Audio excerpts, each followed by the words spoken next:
Good morning! Morning! Good morning. Oh, and in case I don't see you, good afternoon, good evening, and good night.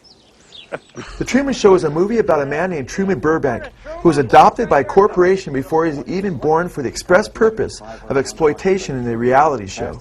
After his birth, he is placed in an artificial world on the phony island town of Sea Haven, which unknown to Truman for the first 29 years of his life is really a Burbank studio. Hence his birth name, Truman Burbank. Truman is unknowingly viewed by millions of people in the television audience 24 hours a day, 7 days a week, for the rest of his life, as thousands of cameras record his every move. Say something. You're on television. You're live to the whole world. His artificial world is filled with actors and actresses, carrying out a script for the entertainment of the world as well as the ego of Christoph, the evil creator and director of the show. With just one. Christoph lives in a celluloid world above the sky, viewing Truman's every move, which is monitored from the moon station, which is a control center for the show. However, Truman Burbank comes to the Gnostic revelation that life is a scam, and that he lives in an illusory world, and finally realizes who the true man is within.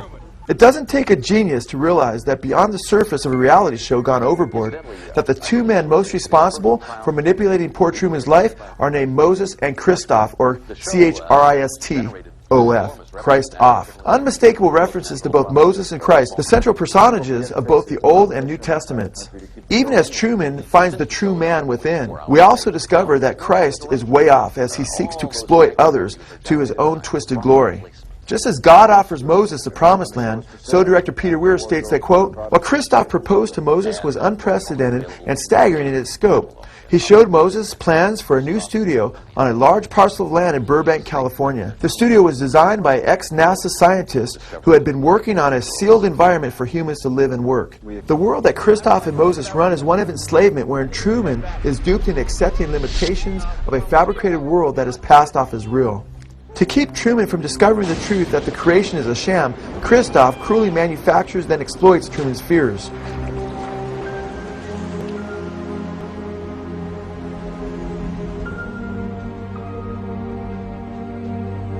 Eventually, Truman finds out that everything is false. Truman finds out that trust and faith in his creator is a delusion, but that suspicion and rebellion are what leads to true freedom and fulfillment. Truman is depicted as a brave soul who broke through the barriers that hold us down to open himself up to the real world. This again is a depiction that the world we live in is phony, and through Gnosticism or occultism we can come to understand all is an illusion and find true enlightenment and spiritual reality. Truman, like Adam, is depicted as an innocent human being in Sea Haven, which is shown as a perfect paradise when everyone is good, conjuring up a picture of Eden before the fall. Even as Satan sought to get Adam and Eve to believe that God was holding out on them, the first time that we see Truman become aware that Christoph may be deceiving him is when a star falls from heaven and gives him enlightenment.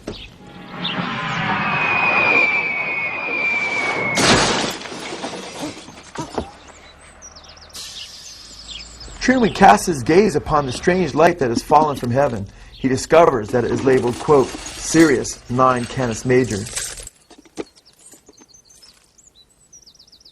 Truman herein receives a hint that the world he lives in may be bogus, and the hint comes from a fallen light labeled Sirius 9. Sirius is the brightest star in the Canis Major constellation. Thus, Truman's revelation that leads to the knowledge that Moses and Christoph have deceived him comes from a fallen star.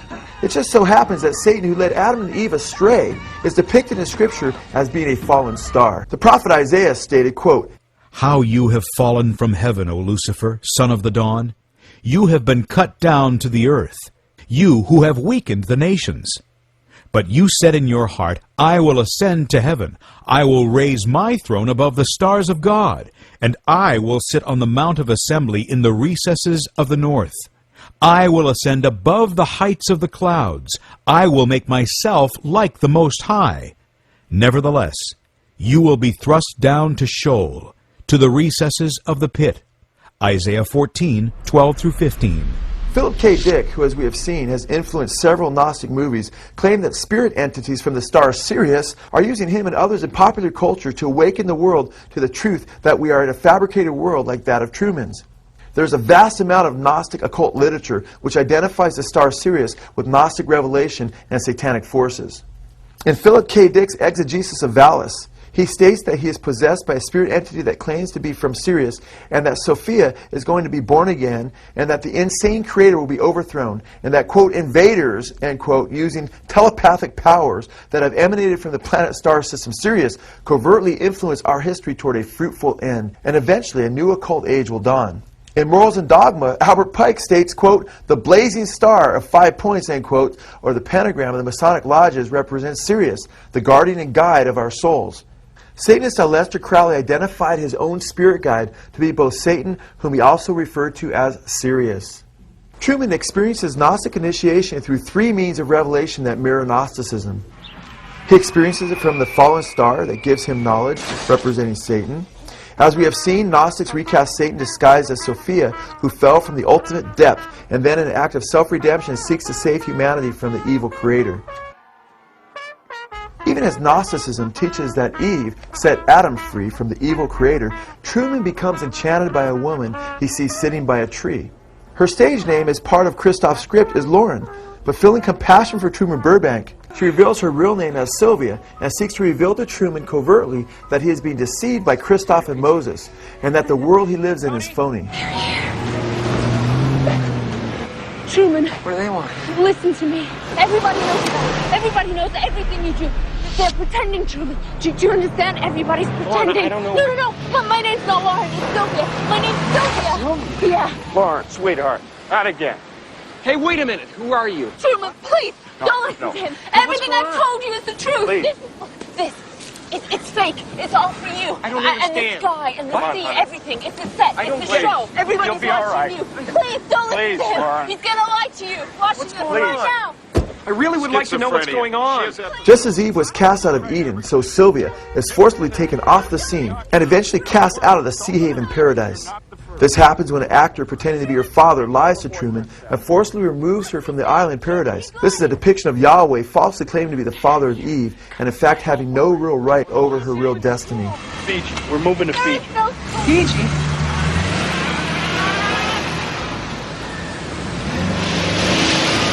As in Gnosticism, Truman not only receives revelation from a fallen star, from a woman at a tree, but he also receives revelation from self-discovery. Truman looks at himself in a mirror, and the revelation that began with the fallen star continues to open his eyes to the secret gnosis of who he truly is. Gnostic Gospels, like that of the Gospel of Thomas, encourage Gnostic initiates to look within oneself for revelation and for one's own divinity. Rather than Jesus being the light of the world, the Gospel of Thomas states, quote, there is light within each person, and it lights up the whole universe. If it does not shine, there is darkness. It is as Truman looks to himself that he discovers that the creator of the world is a phony who has created a phony world, and that he comes to discover the light of the true man within. As the Truman Show progresses, we not only discover more and more about Truman, but we discover more and more about the